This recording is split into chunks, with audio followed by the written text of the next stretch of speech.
The COVID-19 virus story. The darkness was flooding the streets. The coronavirus was out there, attacking every human being in sight. Who could stop him, wondered David, looking out a window onto the street. Nobody knew. Perhaps they will never know. He was a boy who had brilliant friends at school, but now he was in isolation. He wished the coronavirus would end soon, as he missed his friends deeply. He was in isolation because he had a mild cough and a constant headache. He was not too worried as he had a similar ailment last year, but his mum told him to stay at home just to keep the others safe. If anyone saw one symptom, they would panic, even if it were just a tiny cough. This was what the coronavirus wanted.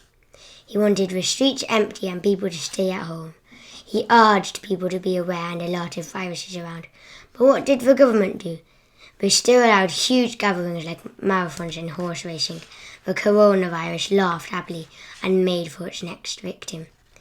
He swept across each country, China, Italy, Spain, UK, and finally the whole world. The shops were full of people and every single shelf was empty. People racing to buy supplies as they knew that they would soon be in lockdown. David's parents were both doctors.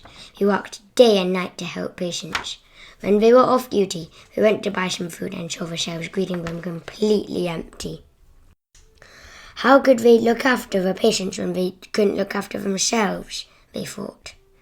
How could they carry on like this? They couldn't. Later on that day, David's parents went home. They may have had a bad day at the market, but they had a kind neighbour who left them a basket of fresh fruit, vegetables, sausages, and a loaf of bread at their doorstep. His parents were elated and very relieved. A postcard was left with David's best friend's phone number. David felt delighted and he couldn't wait to talk to his friend on the phone. All night David couldn't sleep. He tossed and turned, the gears in his mind whirring.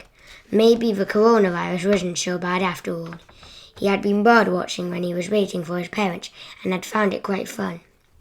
The whole neighbourhood seemed to be much closer, always there to help. Planes were no longer seen and the environment benefited greatly. Another disaster postponed. Personal hygiene was much more common, preventing the spread of many other less deadly viruses.